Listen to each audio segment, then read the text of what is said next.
when you're just starting out learning the moves of the Turkish get-up, don't get frustrated. A lot of people have trouble memorizing the movements. It seems very overwhelming at the beginning, but trust me, you will get it.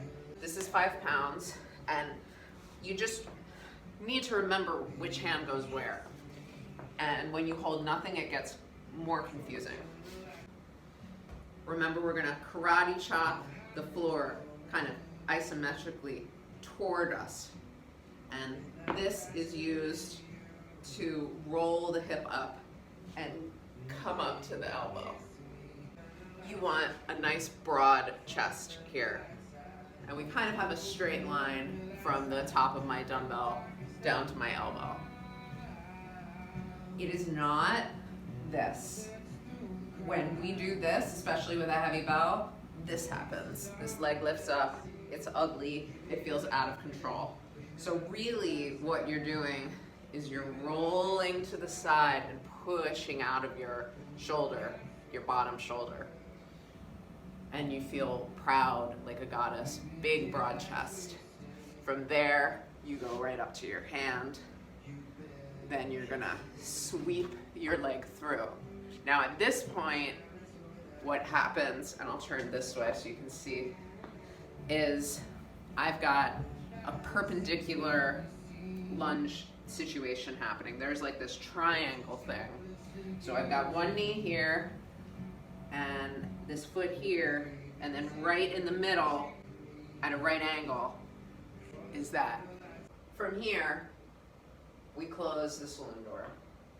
Stand up. Tap, tap. Tells us which to step back. Right there. Open the saloon door.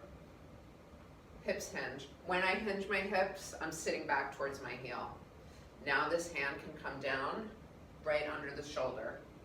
So now we've got a straight line from this hand to this knee to this toe. So I have to sit through now, and there's an imaginary line between my front heel and my hand, and I'm gonna sit right down on that imaginary line.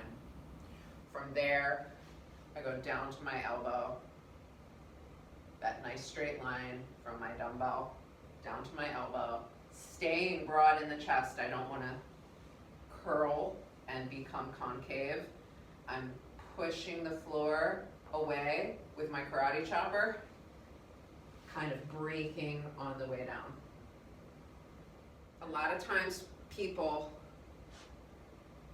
put their hand down way back here, and then when they sit through, their arm is so far behind them that their shoulder's in trouble of getting injured, and coming down to the elbow is hard and awkward. And the idea with the Turkish get-up is to go heavier. And over time, you won't be able to go heavier if your form is wrong and messed up. So that's why this is a really nice way to remember where your elbow is gonna go, is by having this nice straight line. And then the other thing is you don't wanna sit through so far forward that again, your hand winds up behind you. So thinking of this kind of dotted line, this imaginary line between this heel and this hand helps you sit through in the proper place. Now my elbow's in a great location and I can come down to my back. Another thing is sometimes when you're gaining strength, when you're at the beginning of your strength building journey, this move right here is really challenging. So what I want you to do is I want you to dig in with this heel and dig in with this hand. Squeeze the handle. The more tension you can put into your body, the stronger you're gonna be. Never be sinking into the shoulder. You're pushing out of the shoulder, pressing into the floor. I practically float up. And then I have room, because my hips are so high, to plant that knee. Hinging that hip back is going to keep you safe under your load. The less you have to move around up here, the heavier you're going to get to go. Boom.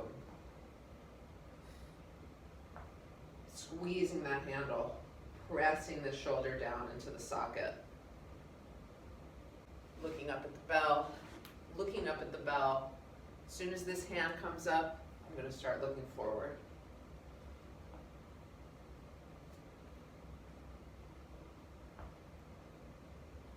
Hand comes down, back up at the bell.